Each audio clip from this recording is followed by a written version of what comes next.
A great pleasure to be back in Singapore, and it's a privilege, as always, to have the opportunity to speak to members of the RSIS academic community. Bates and I were very pleased to receive the invitation back in October from Ambassador Ong to speak to this distinguished group once again, and Bates and I conferred about the division of labor, and we agreed that I would give a sort of general overview of what's going on with the Trump administration. I'll say a few words specifically about Europe and the Middle East, and Bates will concentrate on the Asia-Pacific region, which is his area of great expertise.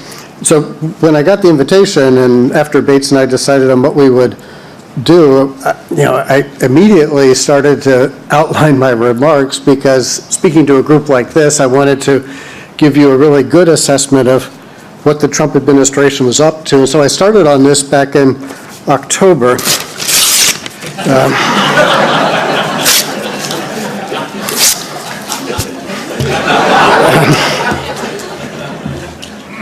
Things are changing. And as a metaphor, tearing things up is actually a good place to start in terms of talking about the Trump administration. And looking back, as you all know, in 2017, President Trump pulled out of the Trans-Pacific Partnership. In his first week in office, he pulled out of the Paris Climate Change Agreement in June. He pulled out of the UN Migration Pact negotiations later in the year.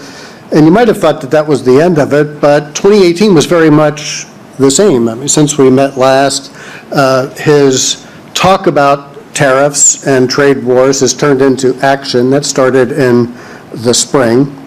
He pulled out of the Iran nuclear deal, the JCPOA, in May.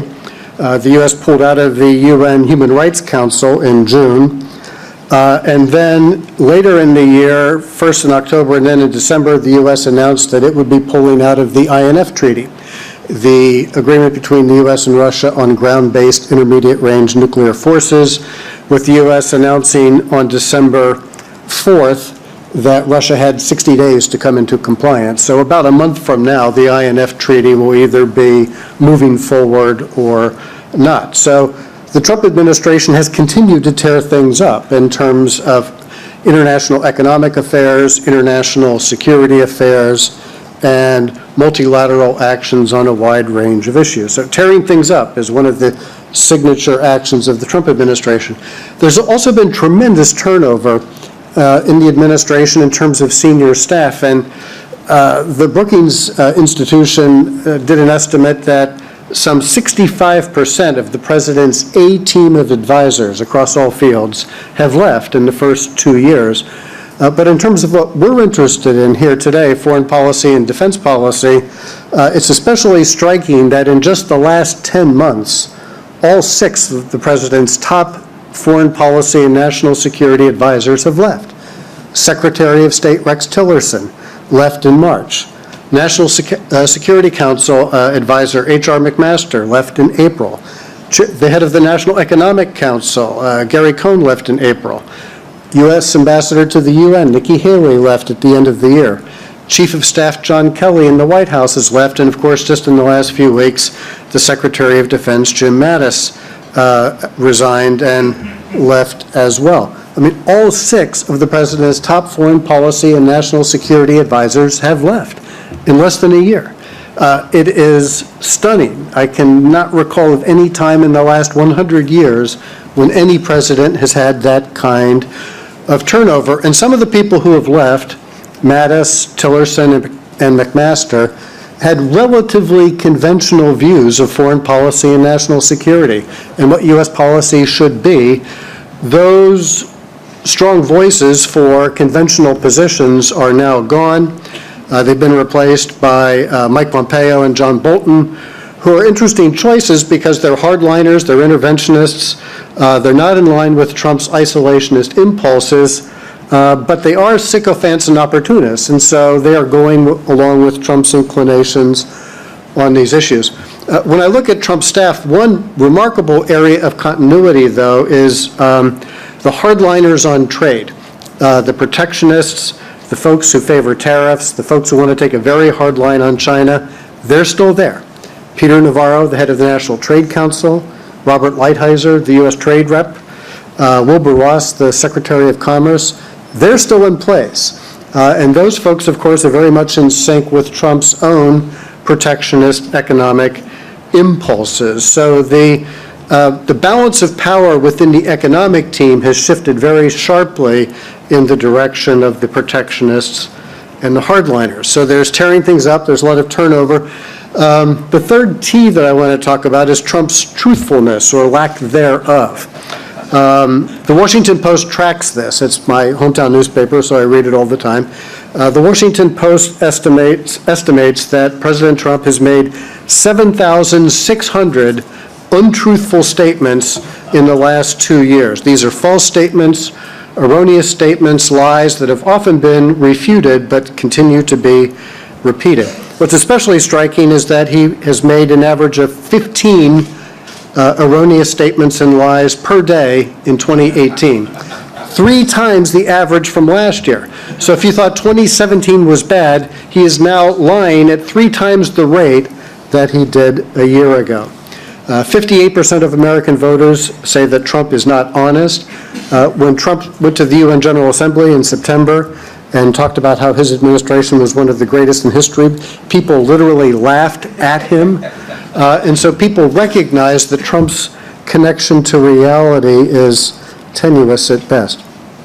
Now, another thing I want to talk about is the Trump administration's inconsistency on foreign policy and national security policy issues. But it's not just policy inconsistency. I think it's actually crossed over the line into strategic incoherence. And let me just talk about a couple of issues specifically. Terrorism, a very serious issue.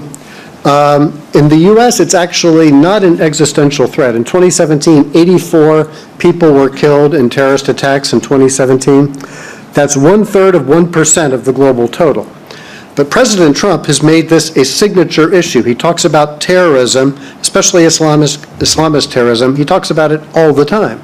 It's part of the rationale for the travel ban, even building the wall, because apparently terrorists are infiltrating Guatemalan refugee caravans to sneak into the U.S. But if you really cared about terrorism, if you really cared about it, you would not be pulling U.S. troops out of Syria when there are still an estimated 20,000 to 30,000 ISIS fighters in eastern Syria. That's not just inconsistent, that's strategically incoherent. President Trump announced on December 18th that we have defeated ISIS in Syria. It's my only reason for being there. 2 days later, he said, Russia, Iran, and Syria, now they will have to fight ISIS. But 2 days ago, they were defeated, and now they have to be fought on an ongoing basis by Russia, Iran, and Syria. And if you really thought terrorism was a serious issue, maybe you would not subcontract that responsibility to Russia, Iran, and Syria if you're an American president. President Trump also in December announced that the U.S. troops are coming back now. He's now walked back from that. It's 30 days, several months, much longer. A few days ago, he said, I never said fast or slow. Yes, he did. John Bolton has now said that the U.S. withdrawal from Syria is conditional, but he also said that back in September. This is a very important issue. These are not just inconsistencies, it's strategic incoherence. The U.S. administration has also made a very big deal about Iran's activities in the Middle East, its aggressive actions in Yemen and elsewhere. That is one of the main stated reasons for the U.S. pulling out of the Iran nuclear deal. But pulling out of Syria is going to give Iran greater space to engage in regional adventures. That's another example of strategic incoherence. What about Yemen? Why are we in Yemen? Well, because of terrorism, Al-Qaeda and ISIS, and because of Iran. But if we're in Yemen, why are we not in Syria? Again, strategic incoherence. And so, looking back on the last couple of years, tearing things up, turnover and turmoil, inconsistency and incoherence, I mean, we all know that these are attributes of the Trump administration's foreign policy. This is widely understood, but it's still just worthwhile to review the scope and magnitude of what's going on here, the disruption and the damage. There's great volatility in U.S. foreign policy. The damage is substantial, and the U.S.'s credibility has been damaged very severely because you just don't know what U.S. policy is going to be from day to day. I cannot tell you what U.S. policy towards Syria is today. I just don't know. Mike Pompeo and John Bolton have been in the region the last few days talking to people. They cannot speak authoritatively for the President of the United States. Even President Trump can't speak authoritatively for the President of the United States. No one can speak for the United States on foreign policy because things might change literally within a matter of days. And this is having an effect in terms of global public opinion. The Pew Research Center published another of its surveys on global public opinion in October. A survey of people in 25 countries around the world. Only 27% of the people surveyed have confidence in President Trump to do the right thing in world affairs. 27%. In Germany, the number is 10%. In France, 9%. In Canada, 25%. Japan, 30%. The only place where he has really good numbers is Israel, where 69% think that Trump will do the right thing, but that was before he announced he was pulling out of Syria and not pulling out of Syria. Another interesting aspect of this survey was that people were asked, which international leaders do you have confidence in to do the right thing? Angela Merkel, 52%. Emmanuel Macron, 46%. Xi Jinping, 34%. Vladimir Putin, 30%. Donald Trump, 27%. People have more confidence in Vladimir Putin to do the right thing than Donald Trump. That's pretty significant. And if you look at some of the things that Angela Merkel and Emmanuel Macron have said, that really reinforces the point. In August, President Macron said, Europe can no longer rely on the United States for its security. It's up to us today to take our responsibilities and guarantee our own security. And Chancellor Merkel has made similar kinds of comments. So President Trump is disruptive, he's destructive, he's tumultuous, he's inconsistent, he's incoherent. He's also stubbornly consistent on several issues. And this is not based on his academic reading of the subject or analysis. His views seem to be personal beliefs that he has had that have been concocted out of thin air. And there have been several testimonies to this in the last year. In Bob Woodward's book, former Secretary of State Rex Tillerson described how, in talking to Trump about foreign policy issues, Trump would often end the discussion simply by saying, "This is what I've always believed." End of discussion. These beliefs are impervious to change. If you've studied cognitive psychology, you know about the true believer syndrome, that in religious cults and some apocalyptic cults, people make predictions about the end of the world and then it doesn't happen, but they still continue to believe in their beliefs even though the evidence is to the contrary. I think President Trump is an extreme case of this. He's lived his life in a totalitarian bubble where his own personal beliefs have always been respected by the people around him because nobody would stand up to him. And I think a lot of his views are impervious to logic, evidence, or world events. There are two issues where I think this is especially important in terms of what we're talking about today. The first is tariffs and trade. He has a fixation on bilateral trade imbalances that no economist shares, but he is deeply attached to. He has great faith in tariffs. In July, he tweeted, "Tariffs are the greatest." Earlier this year, he said trade wars are good and easy to win. He believes that very strongly. And the second area that he has very strong views has to do with alliances. He just does not think that alliances are beneficial to the United States. And today, especially with the turnover in his administration, he is not surrounded by people who will challenge him on these issues. He is surrounded by sycophants and opportunists. One commentator described his cabinet as being weak, terrified, and myopic. So when I look back at the last 2 years, the first 2 years of the Trump administration, I see a foreign policy that's really quite chaotic and destructive in many respects. When I look ahead to the next 2 years, I think the best case scenario is more of what we've seen. I think that's the best case scenario. I see no opportunity for improvement. I think the more likely scenario, though, is that things will get worse in 2019 and 2020, and they could get much worse.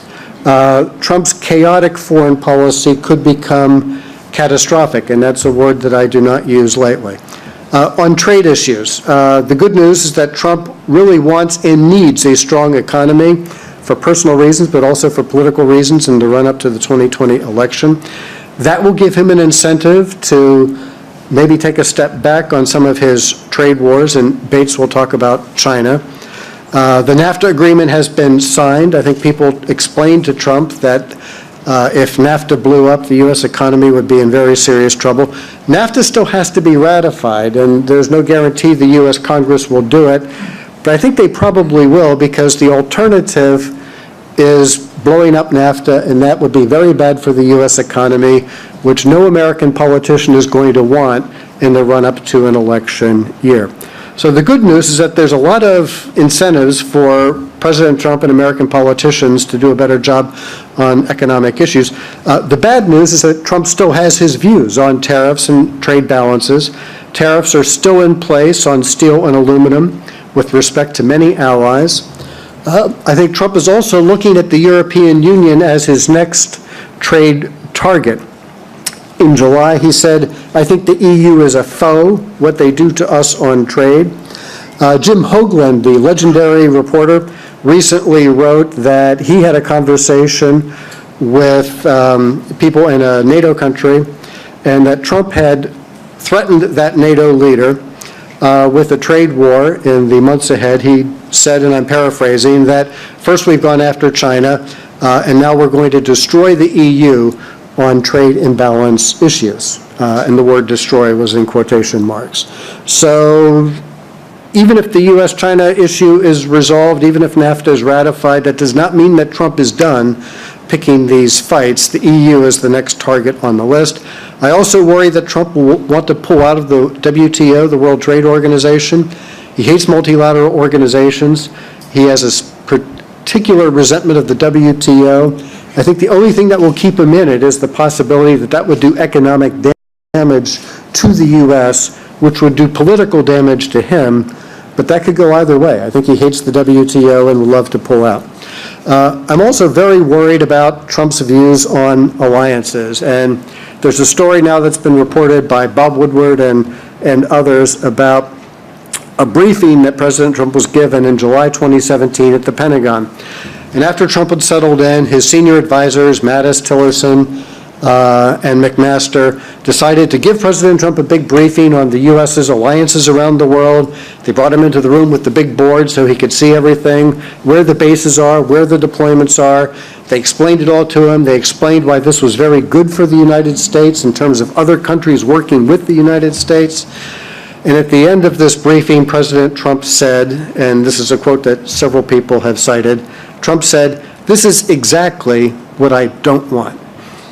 He does not want an elaborate network of American alliances and American troop deployments around the world.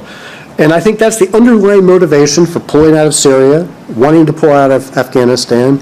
I worry about South Korea. I mean, Bates is the authoritative voice on this, but if there's another summit with Kim Jong-un, it would not surprise me if Trump offered to pull U.S. troops out of South Korea in exchange for progress on denuclearization.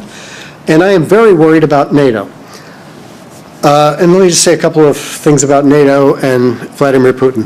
I think Vladimir Putin is a strategic thinker. He's a realist. He wants to make Russia great again. He would very much like to break up NATO and the EU. And I think when he looks at NATO and Donald Trump, he thinks that the next 2 years, 2019 and 2020, are Putin's window of opportunity for breaking up NATO. If he's ever going to do it, this is the time to do it, when he has a U.S. president who fundamentally doesn't like alliances, is resentful toward NATO, and whether Putin has leverage over Trump or not is irrelevant. He has a president in the White House who is also not strongly supportive of alliances. You know, just a couple of months ago, Russian naval forces interfered with Ukrainian naval forces in the Black Sea. The Ukrainian church is just split away from the Russian church. There are Ukrainian elections coming up in March. There's a Russian buildup underway, and so it's possible that the first step would be to engage in more aggressive action vis-a-vis Ukraine. But the key issue for NATO is the Baltics, and Russia is already engaged in low-level hybrid warfare against the Baltics. And if Putin wants to break NATO, that would be the way to do it. And I worry that that might happen in 2019 or 2020, especially at a time when Europe is distracted by Brexit. Theresa May is focused on Brexit. Chancellor Angela Merkel has announced that she's stepping down. She's a lame duck. Emmanuel Macron is worried about people wearing yellow jackets. And so there are no, excuse me, there are no strong voices in Europe to walk Trump back from this. Finally, looking ahead to 2019 and 2020, I really worry that Trump's circumstances are going to get much, much worse in the year ahead. The U.S. economy is slowing down. Growth was 2.9% in 2018. The IMF projects 2.5% in 2019. Some banks project 2% or less in 2019. Reuters conducts a monthly survey of economists. 40% of the economists surveyed predict that there will be a U.S. recession in 2019 or 2020. So from Trump's standpoint, to look at how this will affect him, he will be increasingly worried and angry about the economy. One of the things he's been able to point to as a success from his perspective. So that's one thing that's going to turn against Trump. Second thing is the 2020 presidential campaign. Democrats are already announcing. They're giving speeches. They are going to be sharply, relentlessly critical of Donald Trump. Every day, somebody is going to be saying something bad about Donald Trump, and he will not be able to resist punching back. And so he's going to be increasingly angry and agitated about that. Third, there's the Democratic House of Representatives, which is about to launch an intensive series of investigations into Donald Trump, his family, the campaign, the inauguration committee, the Trump Foundation, and everything else. I mean, every organization Donald Trump has run in the last 20 years is already under criminal investigation. The House is about to make this very public and possibly in a very embarrassing way. If they're able to get Trump's tax returns, we will see them. If Trump has business interests in Saudi Arabia or Russia, for example, we will learn about that. That will be very embarrassing for Trump. That pressure is going to make him agitated and angry. And fourth and last, there's the Mueller investigation and all of the other criminal investigations into the Trump enterprise. So far, Mueller has brought criminal accounts against 30 people, as well as 3 Russian organizations. He's moving closer and closer to the Trump family and to Trump himself on charges ranging from conspiracy to obstruction, money laundering, corruption, emoluments, possibly calling on Trump to testify before the grand jury. All of this is going to make Trump increasingly angry as well. And so when I look at the next year or so, I see a president who, I think of him in terms of the 3 V's and the 3 D's. The 3 V's are he's vain, vindictive, and vicious. The 3 D's are, especially in 2019 and 2020, he's going to be distracted, desperate, and dangerous. And that's a real concern. I worry about 2 things in particular. First, that he might take action, launching a military attack somewhere to distract attention from his various political and legal problems. My top 3 targets are Iran, North Korea, and Venezuela. I think Iran is the most likely target because the collateral damage would be less than in North Korea. So that's one possibility. A second concern I have is that he will declare a national emergency. This was unthinkable in years past. Trump talks about it now in the context of a wall. But in fact, the president's national emergency powers are extensive and terrifying. According to the Atlantic magazine, there are at least 123 provisions where the president has vast powers. He can shut down electronic communications like the internet. He can deny access to website and social media. He can freeze bank accounts. He can deploy U.S. troops domestically and many other things. And I would not put that past him at all. So I worry about all of that. So when I say things might go from chaotic to catastrophic, that's what I have in mind. I want to take just a minute and end on a happy note because, as you can tell, I'm a naturally upbeat and optimistic person. People are looking ahead, of course, to 2020, and Trump might win, Trump might lose, but let's say that in 2021 we have a more conventional American president. Could be Republican, Democrat, I don't know. But the question is, would the U.S. revert back to its more normal foreign policy and national security policy? Is Trump an aberration, or is he a new direction in U.S. foreign policy. And there's a debate in the U.S. about this. Robert Kagan and Max Boot both argue that this is a new direction in U.S. foreign policy, that Americans have become more isolationist and they want to pull back from a lot of the commitments that have been made over the years and decades. Ivo Dalder and Jim Lindsay and others argue that U.S. opinion is still quite internationalist in many respects. Ivo Dalder says Americans are not sick of foreign engagement, they're sick of stupid, endless foreign wars. The Chicago Council on Global Affairs had a survey that came out also in October, and according to their survey, 70% of Americans want the U.S. to stay engaged, 66% support the Iran climate change agreement, 68% support the Paris climate change agreement, 66% support the Iran nuclear deal, 75% want 75% of Americans want to maintain or increase support for NATO, 85% think that trade is good for consumers, 63% support NAFTA, and 61% think the U.S. should join the new reformulated TPP with 11 partners.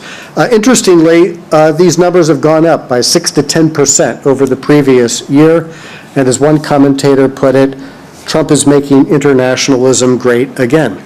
And I think that's true. I think that is where American public opinion is today, and that's one reason for being hopeful that things will be better in the future. But in the meantime, I would say the damage has been substantial. A lot of it can't be reversed. A lot of this will give a big boost to Russia and China, which Bates will now talk about turning to Asia and the Asia-Pacific region. Thanks very much. Thanks very much, Mike, and my thanks to Ambassador Ong and to RSIS, not only for the privilege and honor of serving on the Board of Governors, but also for this opportunity to present some thoughts to such a distinguished audience. So thank you very much for that, although I have to say it's a bit of a daunting task coming to Singapore, being in front of an audience such as yourselves, an audience deeply well-versed in the politics and the security and the foreign policy and the diplomacy of this region. So it's daunting for me to try to add much, I think, beyond what you all may well already know, but I'll try to offer some thoughts and try to be provocative. I think that's what this is really all about, and to be as honest and forthright as we can in trying to assess the Trump administration's foreign policy in this critically important region, now 2 years into his first term. Looking back on 2018, I think we could say that overall, we've probably avoided the worst potential problems that we maybe predicted a year ago that could have unfolded in the region. But that said, that's a low bar. I mean, the worst didn't happen. That's where we are. I don't think we can say, we cannot point to, and I'd be interested in your feedback on this, but I don't think we can point, on the other hand, to any significant improvement. And I'll caveat that a little bit later. But I don't see any significant improvement with any of the key partners in the region. By and large, I'd say they are either the same or worse.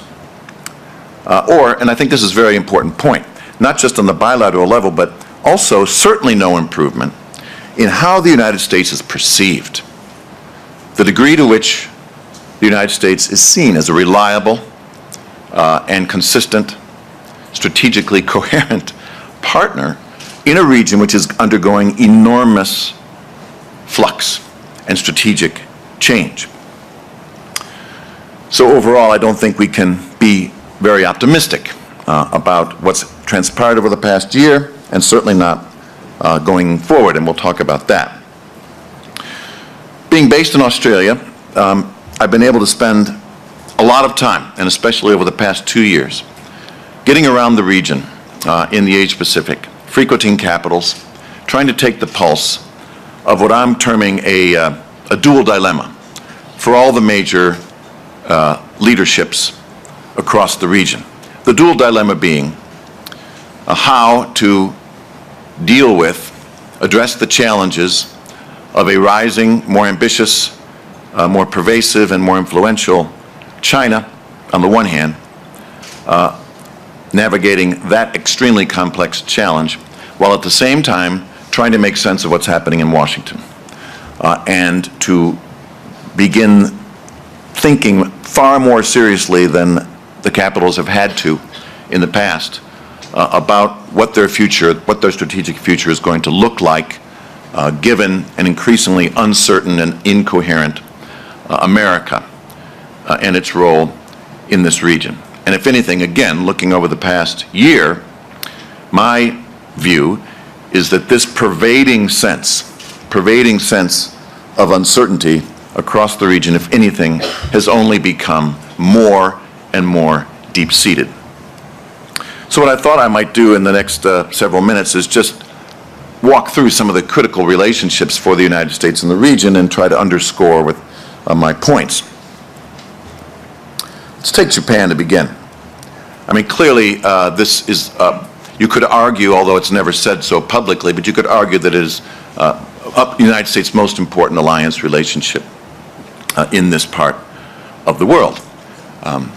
We know that Prime Minister Abe has invested an enormous amount of his political credibility, energy, and time in trying to establish a relatively positive relationship with the president.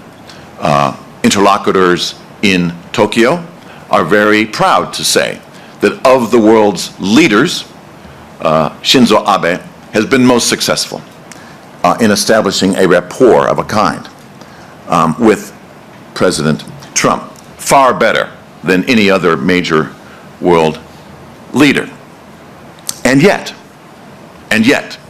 in spite of that enormous investment of time and energy, in spite of his ability to create some kind of, I mean, it's really Trump's only major world leadership relationship that there seems to be some spark and energy involved. Even so, there is continued deep nervousness in Tokyo today about where the president may turn his attention next.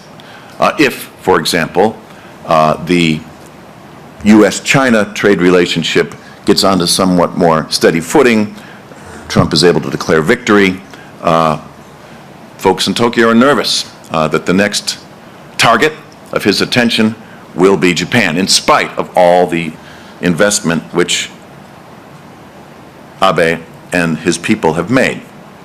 This would be around issues of trade, but also even on host nation support. And this underscores the point of his skepticism about allies. Great deal of nervousness there. And we see, to a degree that I don't remember in 20 or 30 years of trying to follow Japanese foreign and strategic policy, we're seeing a far greater effort underway to rethink Japan's strategic future, to be far more public in discussing options for Japan's strategic future that would be more independent than it has been in the past. Now, we all know that there's enormous political and constitutional restrictions on this. Abe, as one of the longest serving, and maybe even this year will become the longest serving prime minister in Japanese post-war history. Even with that sort of political consistency, he's had a hard time moving down this pathway of greater strategic independence. But nevertheless, the Trump phenomenon has for Tokyo, as it has for many other capitals in the region, underscored the need to rethink the future and to think in alternative ways, which I think in the case of Japan is particularly sensitive and could be, next to China's rise, a more strategically independent Japan would be another major strategic dynamic shift for this region, and we can see it on the horizon now. So I wouldn't call that major improvements. Instead, it's greater uncertainties and question marks for that relationship. Let's turn to the Korean Peninsula. Now, here may be the one place we could point to and say, hey, outcomes came out a lot better than we might have projected, say, if we were here a year or 10 months ago. The very troubling rhetoric of fire and fury and bloody noses seems to have been tamped down for the time being at least, especially in light then of the Singapore summit, which took place here in mid-year 2018. So maybe that's one bright spot for 2018, and probably bodes well going forward. But I think we can still say that while, we didn't have war in the Korean Peninsula, yay.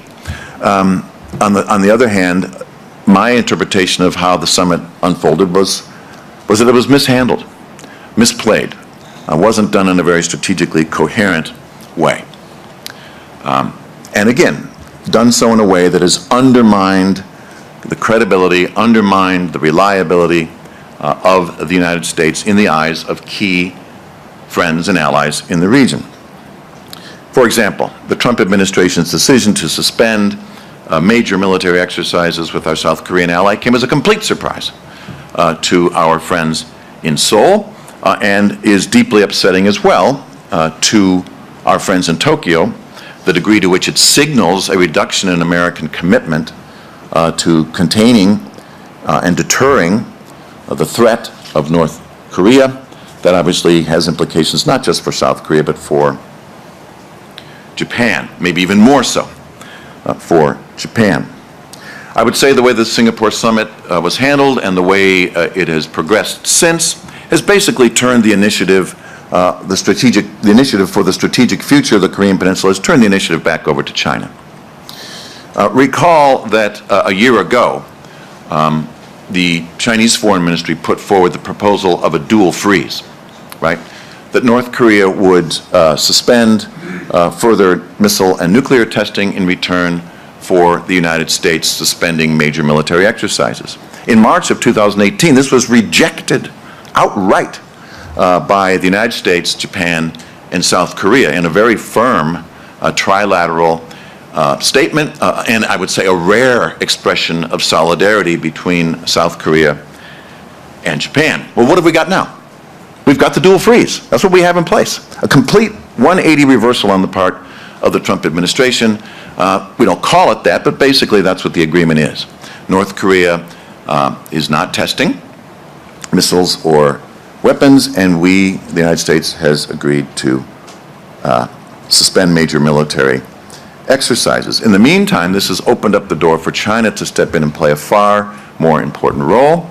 With the change of government in Seoul last year, this has been an opportunity then for this new government to reinitiate, with China's assistance, talks of peace and toning down the rhetoric and the possibility for conflict there, which on the one hand, yes, it's a good thing, but it's all being done, I would say, without the United States having anything to do with it, and having very little, it seems, interest in trying to shape those outcomes on the Korean Peninsula in ways that ought to be favorable to U.S. long-term interests.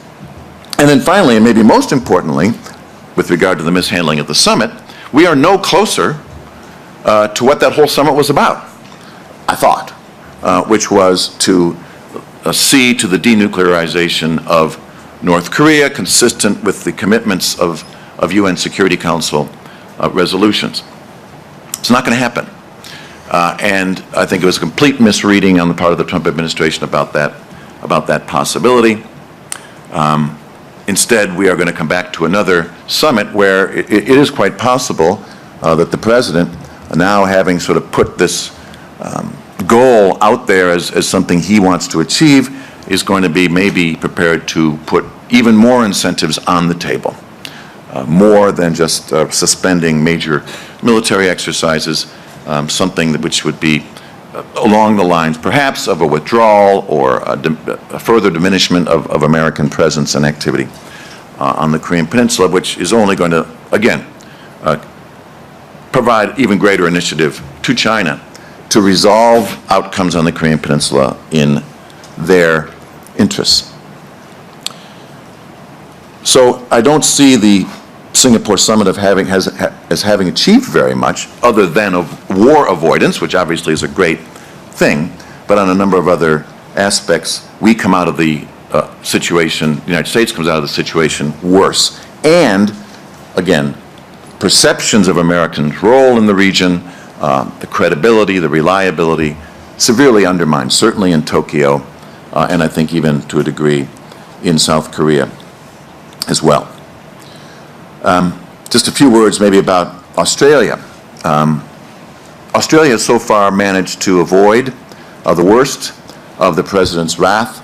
I'm told that one of the important jobs of the Australian ambassador in Washington is to continually remind his White House counterparts that America has a trade surplus with Australia. Trade surplus, trade surplus, trade surplus, trade surplus. So that's very, very important.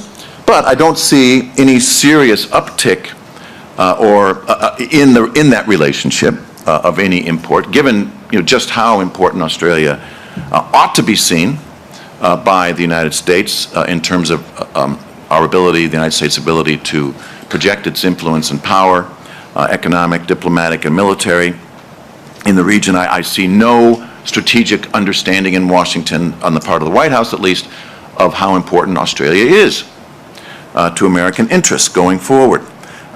Maybe just one example of that is that while the ambassador, an ambassador has been named to come to Canberra, he is not yet in place. We are now at 2.5 years and counting, where there's been no ambassador in Canberra.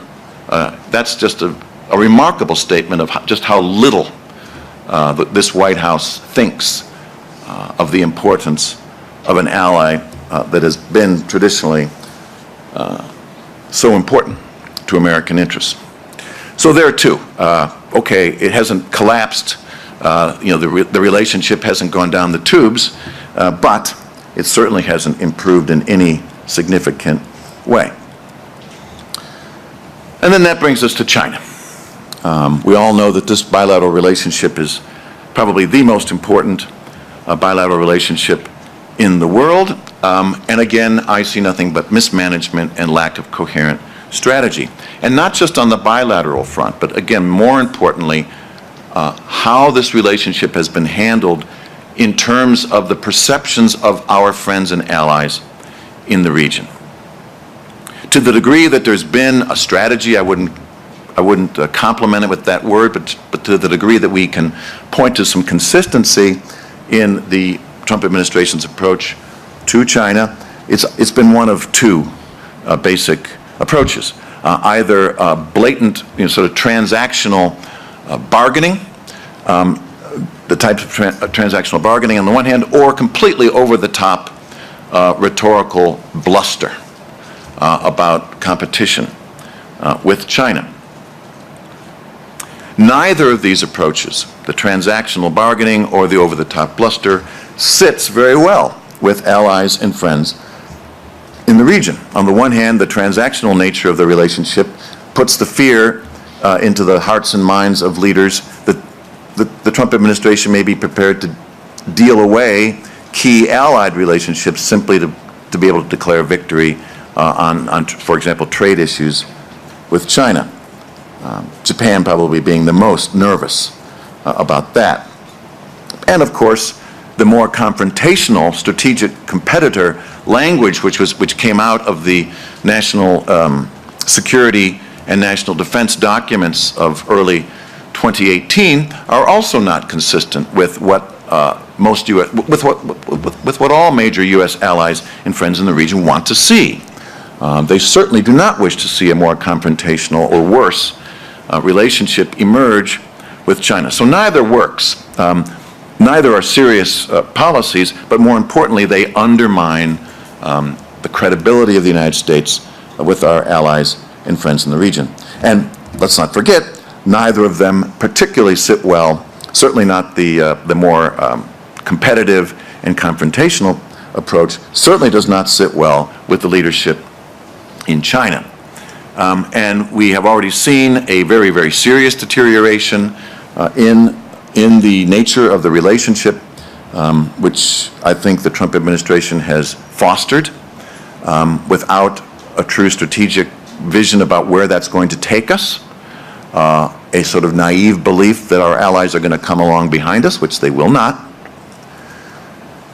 which could devolve into something quite serious. I mean, the way we've seen the uptick in American activity in the South China Sea, the continued pressures being placed upon Chinese leadership on the trade front, all of this could result in a real backlash on the Chinese, from the Chinese going forward. We'll have to wait and see. But again, this very, very critical relationship, 2018 has not seen an iota of improvement. If anything, it's much worse between the United States and China. And I think that is actually the strategy. That seems to be the strategy. Be more confrontational. Push them into a corner and let's see what happens.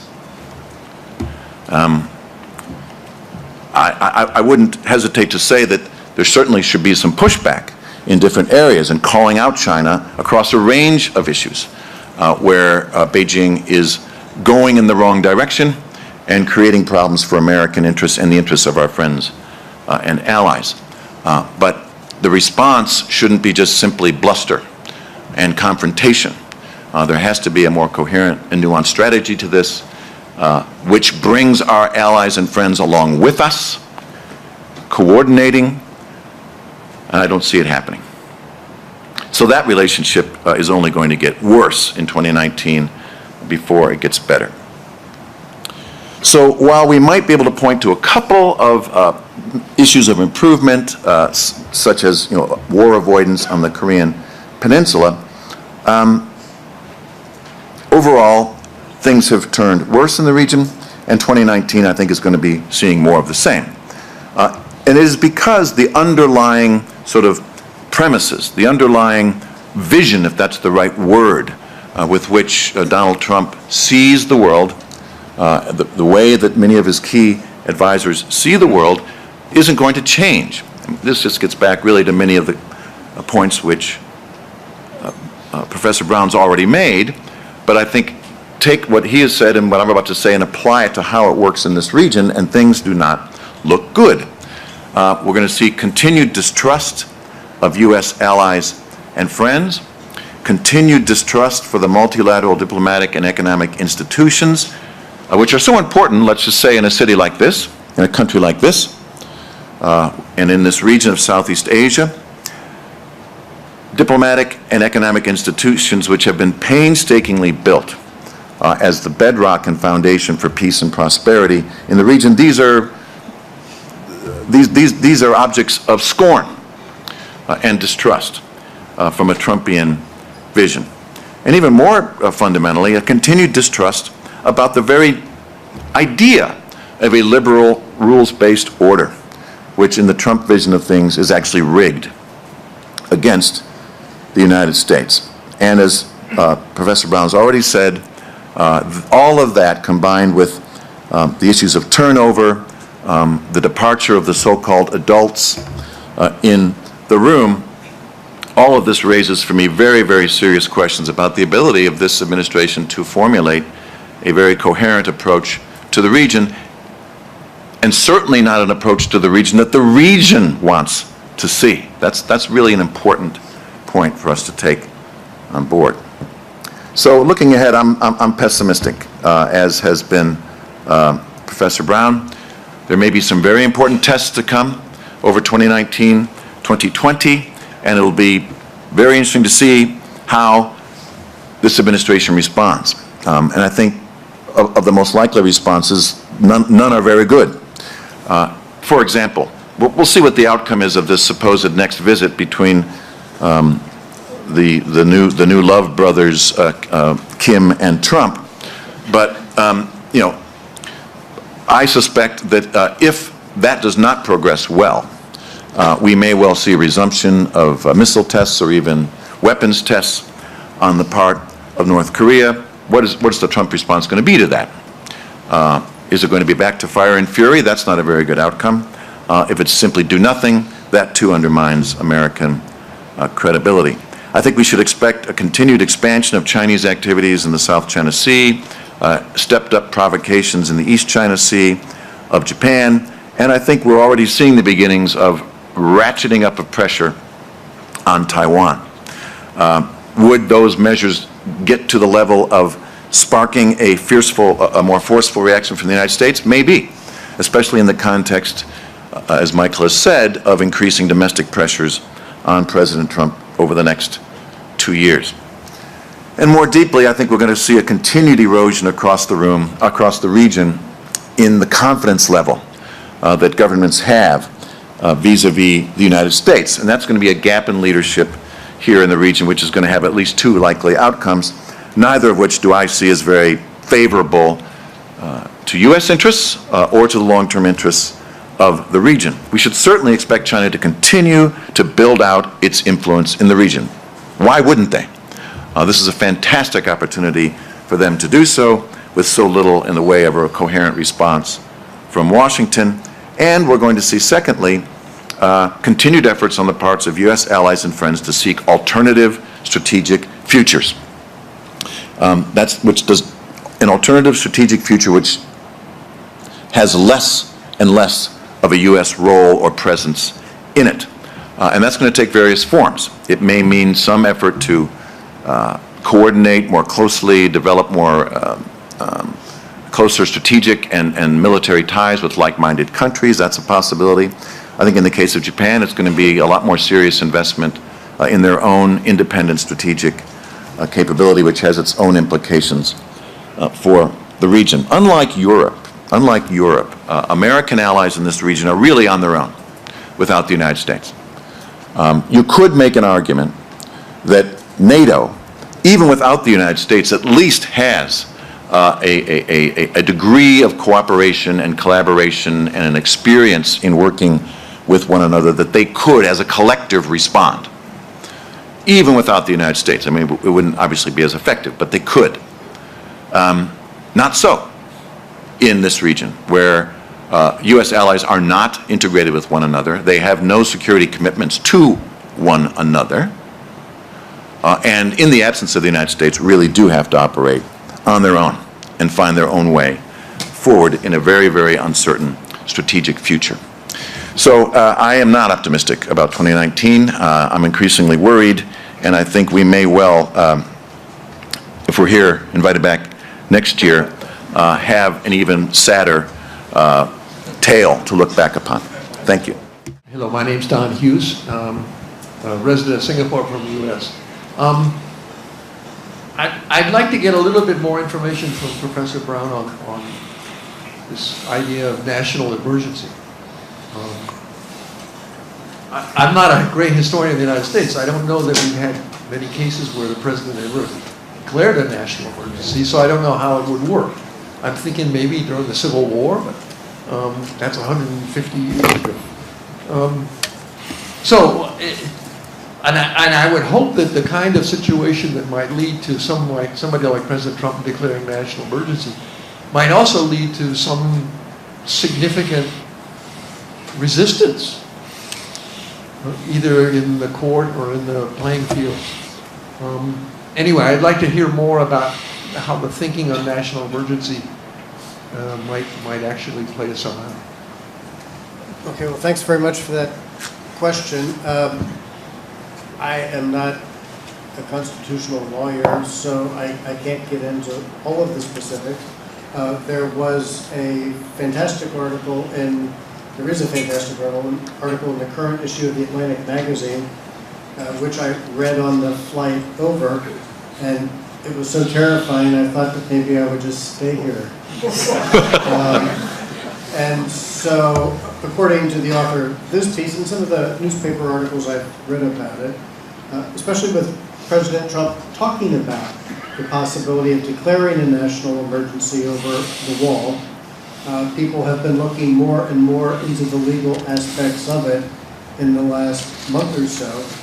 And as I said, there's a consensus among legal experts that the president's national emergency powers are vast. It is almost entirely up to the president to determine whether or not a national emergency should be declared. Congress does have the legal authority to push back on this, but do you see this Congress pushing back on the president at all. I mean, certainly the Republican Senate is not likely to do that. There would probably be legal challenges, and those might have to work their way through the court. But in the meantime, the law does give the president quite a lot of powers. And, we can all read more about what those are. I'm just giving you a brief summary of them. My own sense of President Trump and his personality is that he is someone who does not recognize or like constraints on his capacity for action. As I said, he's lived his whole life in this totalitarian bubble where he was the head of a business where there were no checks and balances within the Trump organization. That's his way of operating. It's worked for him. That's his customary way of doing things. And if you look at the track record of his business and his presidency, he's someone who doesn't really pay much attention to external constraints as well. You might think that the market would constrain the activities of a businessman, but he filed for bankruptcy 6 times. You might think the law might constrain him, but there are many instances where he's been pushing pretty hard on that. And so I don't see Trump as someone who is naturally enthusiastic about constraints on his actions. And I think he would be inclined to do it. I think he would do anything.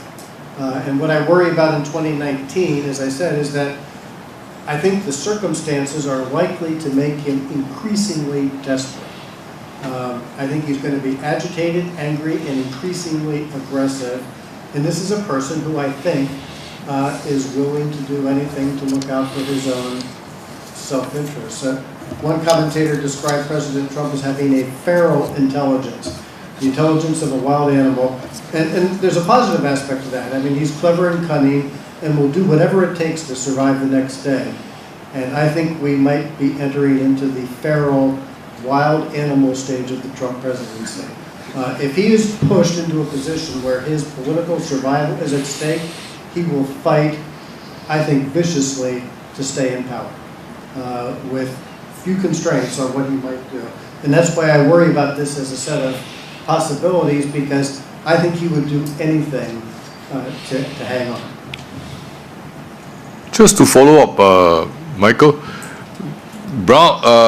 Trump's base will support his declaration of national emergency without question. Would there be, at some point, some realization that he might have gone overboard? Sure, it's possible, but we haven't seen it yet. And during the campaign and all of the things that happened, I mean, again and again, I mean, there were countless times when commentators said, well, this surely will lead people to turn away from Trump, and that hasn't happened. And during the 2 years of his presidency, rounding off, he has maintained a pretty strong core level of support, about 35% of the overall electorate. Some 80% or so of Republicans still support him. Of course, a lot of those who don't support him left the Republican Party, so that explains in part why that has stayed pretty high. But I would expect to see about a 65-35 split in American public opinion, roughly 2/3 to 1/3. But that's a group of people who are very devoted to him. They think he's terrific. They get most of their information from President Trump himself and Fox News. And His Twitter. Are likely to continue to support him, I think, unless he crosses a line that really does damage to their interests, which hasn't happened yet. I mean, people have been waiting for the base to turn away from Trump, and it hasn't happened yet. Bates, you have no further follow-up? Okay, next, Dean. Ladies and gentlemen, Ralph Emmer is our new Dean of the RSIS. Please take a bow, Ralph. He has been the Associate Dean for many years, and he succeeds Professor Joseph Liao, who is now Dean of the bigger thing in the NTU called the College of Humanity, Arts and Social Sciences. Ralph, please. Thank you. Just to clarify, this is not why I'm asking a question.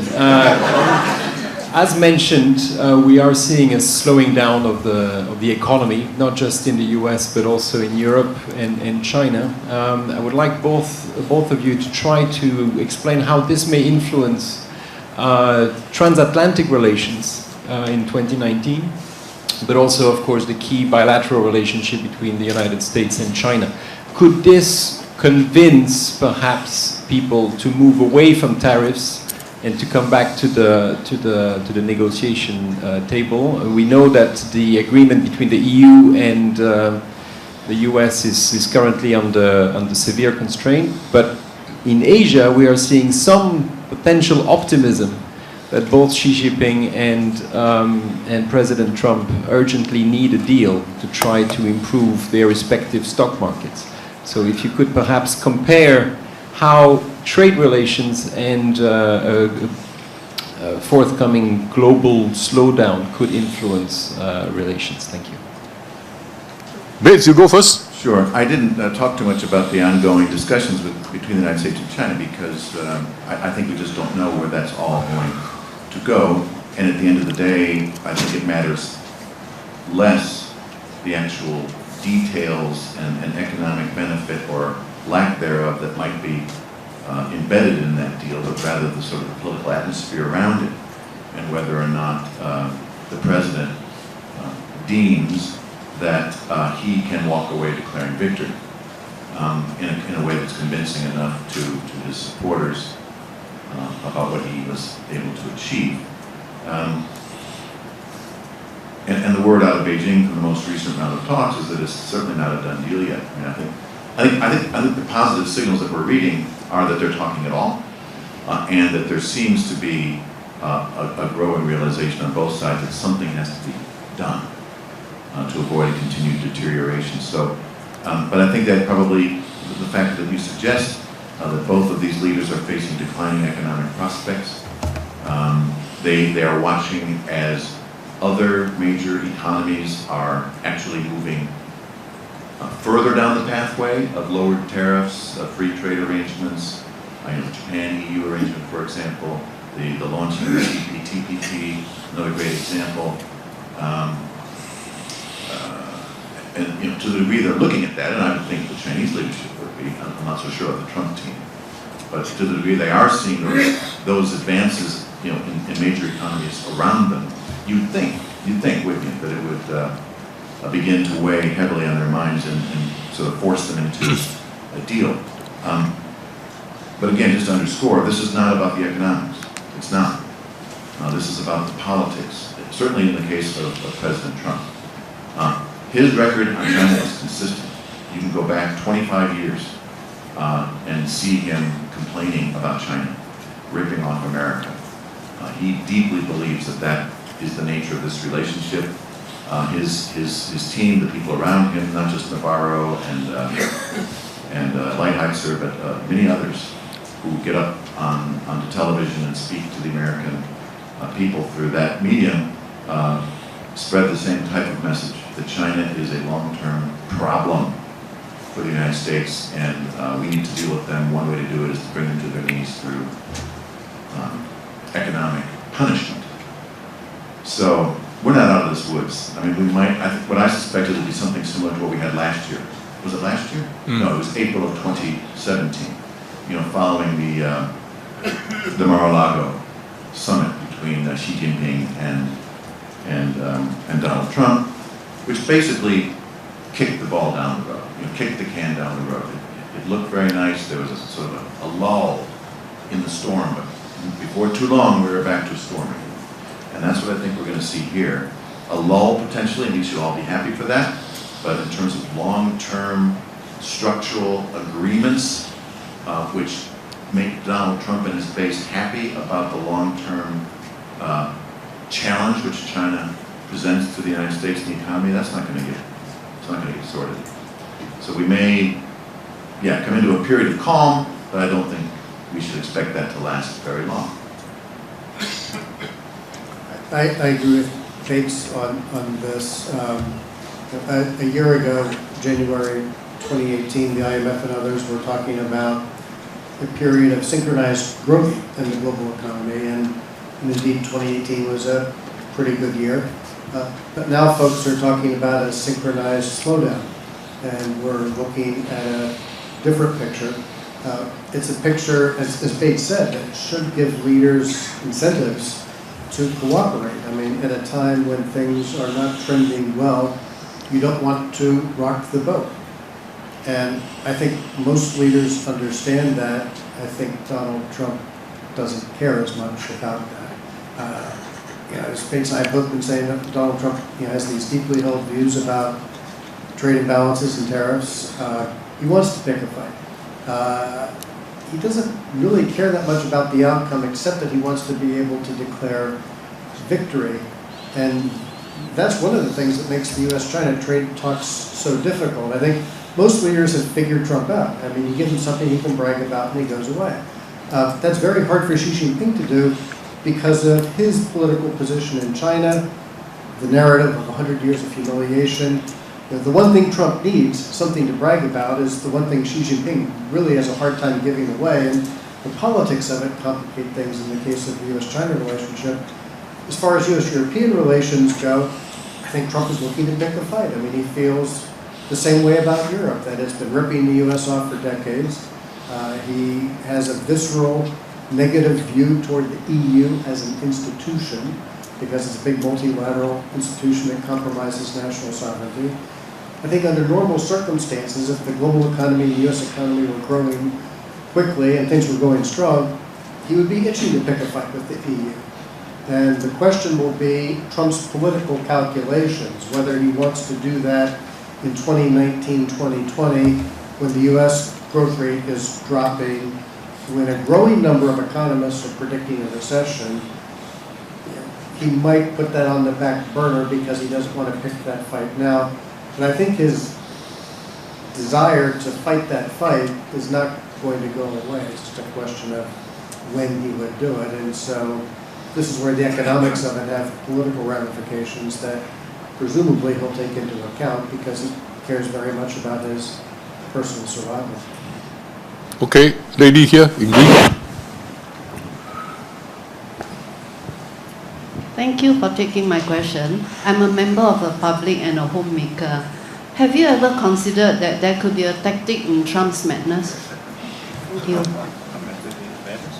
Tactic in Trump's madness. Well, on economics, yes.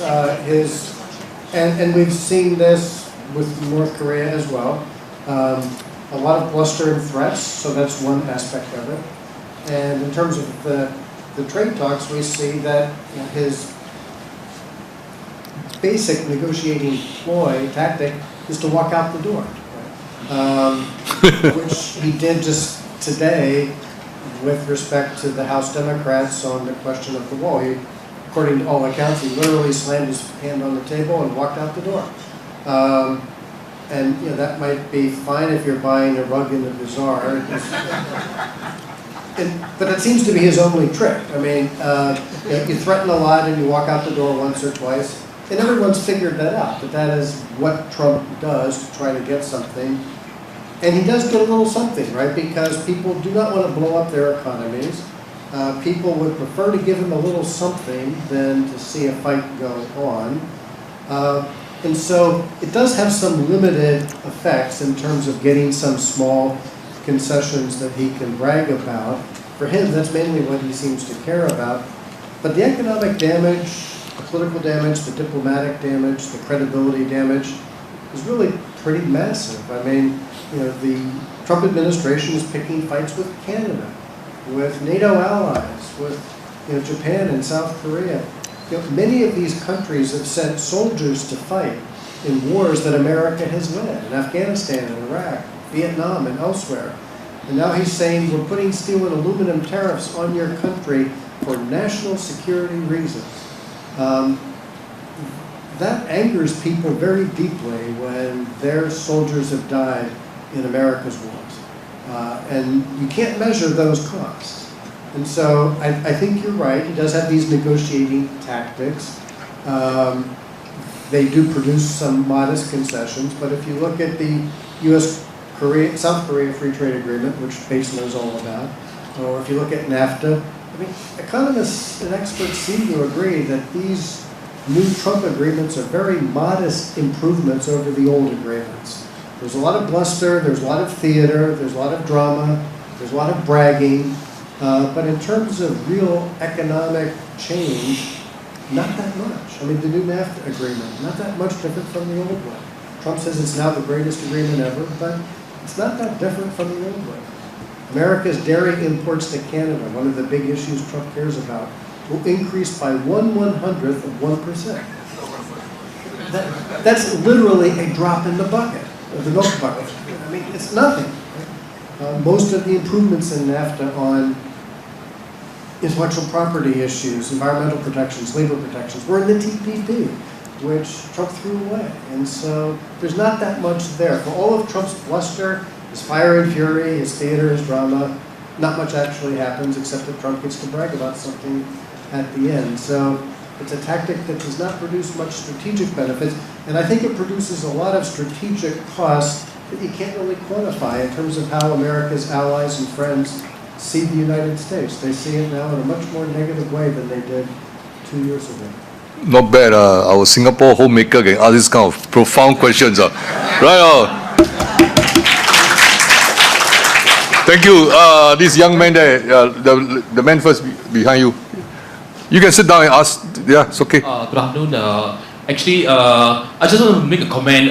There's an ancient Chinese curse that says, may you live in interesting time. So after attending this talk, I thought we are really seeing the reality of the Chinese curse that's happening in today's century. My question is actually directed to Professor Brown.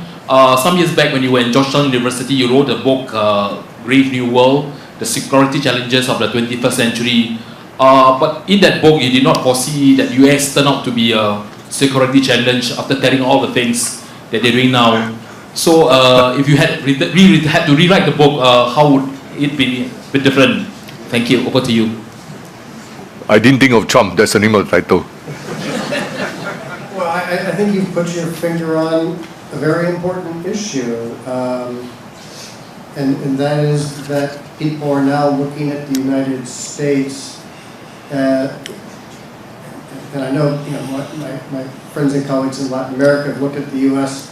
in a negative way for some time, but people globally are now looking at the United States as a source of turmoil and trouble, as a rogue nation, in ways that it wasn't before. I mean, for some 70 years, the United States has been a pillar of the international order, first in the West and then more globally, on economic issues, on security issues, and diplomatic issues. It's now playing a very different role. And so, one of the big questions now in international affairs generally is the state of world order and what that is likely to be.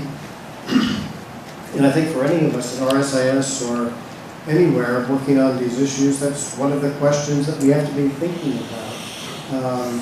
The prospects for world order, the sources of stability and instability in the world, and the U.S.'s position on that spectrum has changed quite a bit with the Trump administration. And if President Trump does leave office at some point in the next couple of years, if we have a new president in the U.S., one of the questions is, to what extent will the world order snap back into the form that it had in 2016? And of course, some things have changed permanently, and I think that's something we'll have to factor into the equation. With the Trump administration, if I was doing a book, I'd want to have an online edition that I could update every day. I have 4 hands now, 5 hands. Maybe let me take 2 questions in one go, and then the next 3. The lady here, and then the man here, Surya. Good afternoon, Caroline. Here, former Foreign Service officer. Speakers, could I ask for you to share your opinion on the likelihood of there being adults back in the cabinet for the rest of this administration? I.e., he's surrounded by yes men and women, and are they going to? Do you think there will be sensible people who will be willing to be associated with this administration? Okay, hold a response, Bates and Michael. Yes, Surya. I'm Surya from RSIS. It's a question to Professor Michael Brown. Is there any international multilateral institution where Trump would like to stay on? If so, will that be the UN Security Council, where he will have a veto? And the question to Professor Bates, What do you make of the transformation of Asia-Pacific into Indo-Pacific, in terminology terms at least? Is that also strategic incoherence, and if so, to what extent? Thank you. Okay, Michael, short and sharp. We got one more set of questions. Well, on the question of the cabinet and senior advisors, I think there's a general consensus that Trump is less likely to pick people who will challenge him, and the people who do take these jobs are less likely to push him on issues. And I think it's quite striking with Mike Pompeo as Secretary of State and John Bolton in the National Security Council position. These are two people who are well known for being hardliners, very aggressive, very interventionist, both favoring regime change in places like Iran and North Korea. Their views are very different from President Trump's, and yet they don't criticize him publicly. They just toe the party line. And of course, Madison, Tillerson, and others were also quiet about it, but by all accounts, they did push more in the internal discussions, and there doesn't seem to be much of that going on with Pompeo and with Bolton. And so I think indeed people who do have strong independent views are less likely to be asked to join the administration. If they're asked, they're less likely to join. If they do join, they're less likely to speak up, because that's just not the way this administration works. And so I would expect to see the next 2 years being a time when Trump's impulses are more likely to be translated into policy than we've seen in the past 2 years. Yeah, I'll just add to that first point. Let's not forget that when there were adults in the room, they didn't have that much influence. I mean, well, it's sort of the dog that didn't bark, I guess. It's sort of like we don't know what influence they did or didn't have, but we do know what transpired over the last 2 years while there were adults in the room. And if that's what happens when there are adults in the room, well, as Mike says, we're in for real interesting times coming forward.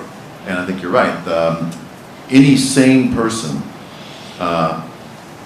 would not want one of those jobs. So that's going to be another thing. Not only will it be picking up yes people and sycophants, but it's likely to be people who really aren't up to the job. Because if they were, they'd be smart enough not to take the job. On the Indo-Pacific, believe it or not, this is a subject of intense debate. Maybe it is here. It certainly is in Australia. Whether the term makes sense and so on and so forth. My own view on this is that as a sort of geographic concept, I think it makes a lot of sense. It's something we can all sort of understand what it means. It's sort of pointing to the linkages that cut across that arc from the Indian Ocean up through the Pacific. To the degree that it's an attempt to do more than simply describe a geographic concept, but rather begin to describe a strategic concept, which is implicitly intended to counterbalance or create that arc of geographic constraint upon a rising China. I think it's probably wrong-headed because there just isn't a consistent view across that arc about how to deal with that rising China. So my point being that the degree to which that term is applied with the expectation that it has a strategic consistency to it, and that those along that Indo-Pacific arc all share that strategic vision, it's wrong-headed to put it forward. But as a geographic concept, generally, I think it probably is a good one, and it certainly is reflective of the realities, I think, in terms of the change of the center of gravity, let's call it that, in this part of the world. We have 3 more questions around here. Maybe we take it on go. Young man here in the middle first. Thank you. So this is worse than I thought. But even if we get lucky and assuming Trump is a one-term president,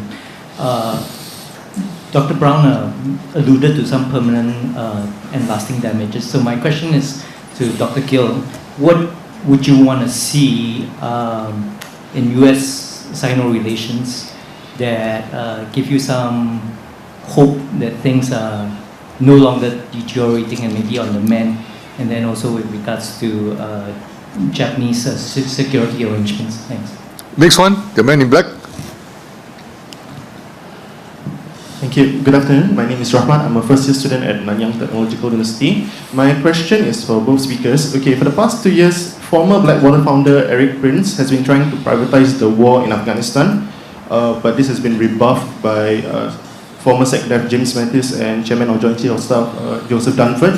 Now with SecDef Mattis having left and Eric Prince being in charge of the Frontier Service Group, which has close ties to a Chinese investment fund, what do you think is the role of FSG and military contractors for US-Chinese relations going to the near future? Thank you.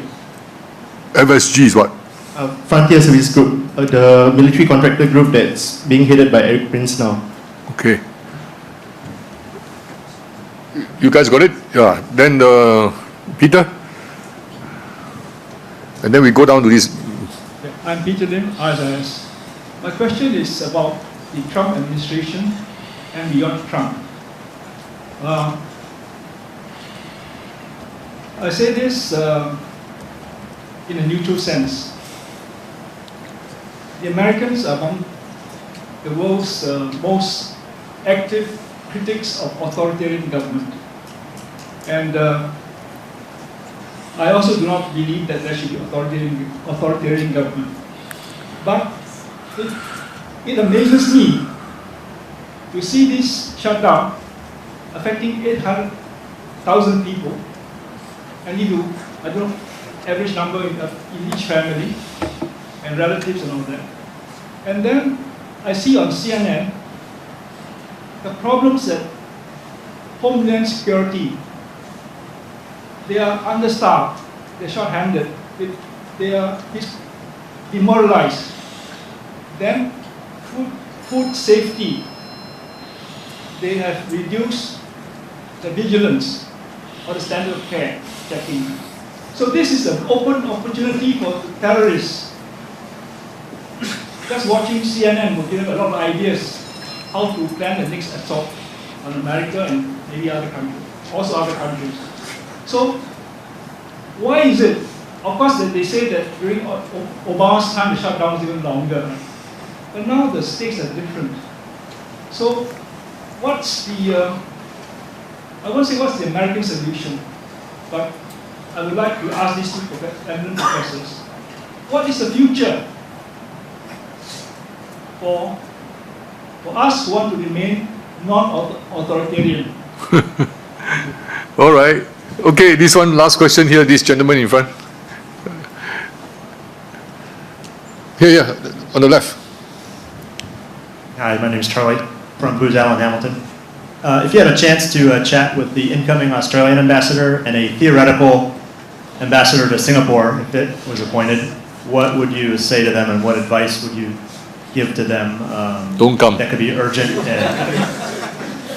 for the beginning of their term? Okay, Bates and Gill, Bates, you start off and then we ask Michael. I know we've come to the end of our allotted time. I guess on U.S.-China relations, the politics of U.S.-China relations has changed dramatically. I mean, it was already underway before President Trump came into office, but it has dramatically worsened and made it very, very difficult for sort of voices of reason to emerge and to argue for a walk back, of the relationship to something of a more stable and predictable environment. So it's very difficult to say what realistically we could expect in the next year or two. I mean, we can have ideas, but I'm just saying the politics of it in Washington are very, very difficult. There's no political upside right now in Washington to make the case for improving relations with China. There just isn't. And I don't really know the internal politics of communist Chinese deliberations, CCP deliberations, but I suspect that a similar mood exists in Beijing these days. So realistically, I think we're in for a continued bumpiness. So what can I hope for? At least an overall prevailing recognition of to put a floor, maybe, the need for at least a floor to be putting under this relationship so it doesn't devolve much further in the wrong direction. And then from there, perhaps the possibility of reestablishing some forms of trust and communication on trade, on the military-to-military relationship, and clarity about where the red lines are for the United States and for China. But I just don't see that unfolding in very positive ways right now because of the politics in both capitals. You mentioned Eric Prince. I mean, I believe that I believe Mr. Prince is also a significant donor to the Republican Party in support of President Trump, which adds more complexity to his role as a private military contractor. And you're quite right, he's active in China, and I think we can expect going forward, it's a growth market for Mr. Prince in China, as Chinese interests continue to spread around the world.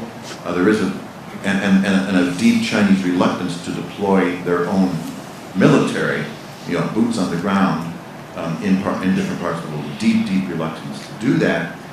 The private security companies make a lot of sense for the Chinese. So, I mean, what's that going to do for U.S.-China relations? I'm not sure. But I think we should expect, going forward, to see an expansion in the numbers and the capabilities of Chinese private security forces around the world. Thank you, Mr. Prince. And lastly, Charlie asked this question, my advice, just very briefly. My sense is that right now, Washington's head is in the sand about this dynamic that I tried to explain in my remarks. Our allies are worried, really worried, and don't know what the hell is going on. And when I go to Washington, I get a sense of complacency. It's either from the sort of the Trump team that says, don't worry about it, we got this under control. But even among the traditional foreign policy elites, there seems to be a kind of complacency that either A, don't worry, once Trump's out of office, we'll get this all back to normal. Or B, don't worry, 3 levels down below President Trump, the professionals, we got this. The professionals, we have this. And we're going to maintain the relationship just like it always has been. I don't see it that way. I think that publics, very importantly in democracies, publics' attitudes have changed about the reliability and value of the relationship with the United States. And so my advice to the ambassador is you've got a lot of work to do to rebuild this. But of course, he can't, or she can't, because of who his boss is. So it's a very hard job, I would think. And all we can do is hope that in a couple of years' time we can try to get back to where we were, but it's going to be a hard slog. Okay, Michael, few minutes, please. Okay. Bates, you got to get ready to go to the TV station. Okay, Michael. There was a question earlier about the U.S. and the UN and whether the U.S. would want to stay on the UN Security Council, and I think the answer is yes. That's a position that gives the U.S. a great deal of influence. It helps the U.S. constrain other actions that the UN and the Security Council might decide on, so giving up the veto would be a bad thing. But as I'm sure many of you know, there is a sentiment in part of the U.S., it's a minority view, stronger in the Republican Party, that's very critical of the UN. And John Bolton, the National Security Advisor, is someone who's especially critical of the UN. And so, you're raising the question, would the U.S. pull out of the UN? I think the answer is no. The fact that we're even talking about it is quite remarkable. And if it did happen, that would fit into that catastrophic category of things that I was talking about. That would rock the world, and not in a good way. The question about the shutdown is a very good one. I live in Washington, D.C. My office is about 300 meters from Donald Trump's. We do not get together for lunch. And you're right. I mean, the shutdown is something that does a lot of damage. My wife and I were having dinner just last week with a friend who's not getting a paycheck. She's wondering how she's going to pay her mortgage. It's affecting real people and real lives. That's going to have lots of human consequences. I'm not as worried about the terrorism issue because those parts of the government are still functioning. Airport security is still functioning. I just went through it the other day on my way here. And so I don't worry about the terrorist threat going up, but I do worry about what it's doing to a lot of good people who care about the country and are doing their best to help the country. I worry about what this does to America's image also. I mean, what kind of functioning country can't keep its own government open? I mean, it would be bad enough if it was a very small, isolated country, but it's the United States. Can't keep its government open. That's not something that's reassuring. And one of the things that Bates and I have come back to a couple of times is that the damage that this does to the credibility of the United States as a strong, reliable, functional partner. And obviously the U.S. is very important to a lot of countries, and the U.S. does not look like a reliable ally or partner.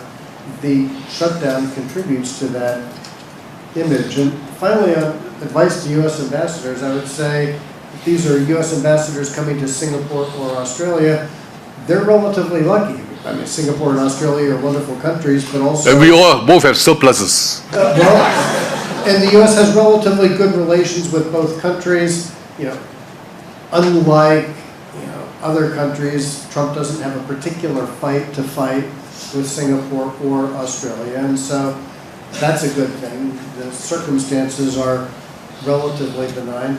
And I guess I would say to any ambassador, I mean, of course they know this, but the job is a two-way street. You have to represent your country, but you also have to learn about the place where you're posted and send those messages back. And I think Bates's point here is a very important one. There's always a lot of complacency in the United States because the U.S. is a big country and we just assume everyone's going to fall in line.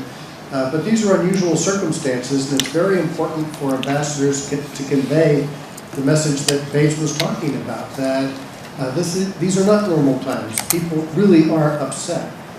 This really does have an effect on U.S. national interests, and that message needs to be heard in Washington. Even if it never gets to the Oval Office, get the message to Congress. Just get that message back to the State Department so that people understand what some of these amorphous costs are. And in terms of representing the United States, and I'll try to end on a positive, upbeat note. I mean, the U.S. is a big country, and U.S. policy and U.S. engagement with other countries around the world is multidimensional. It's not just the executive branch. It's not just the president. It's all the other things that the U.S. does in terms of business and economic ties. And 95% of what the U.S. does not run through the Oval Office. And so there are a lot of things to represent about the United States, and a lot of good aspects of U.S. relations with other countries that we want to nurture and encourage. And that doesn't necessarily have a whole lot to do with the United States. But as Bates points out, there's a lot of public diplomacy to do, and these are going to be tough times for U.S. ambassadors because there's a lot of explaining to do, and there are a lot of hurt feelings around the world. But U.S. engagement with the world involves a lot of people at a lot of levels. It's not just federal, of course, it's state and local. It's not just public, it's private, it's NGOs, it's academics like us coming and getting together. Right? I mean, this is all part of international engagement. We're doing it right now. And so there are a lot of things that can be done regardless of who happens to be in the Oval Office.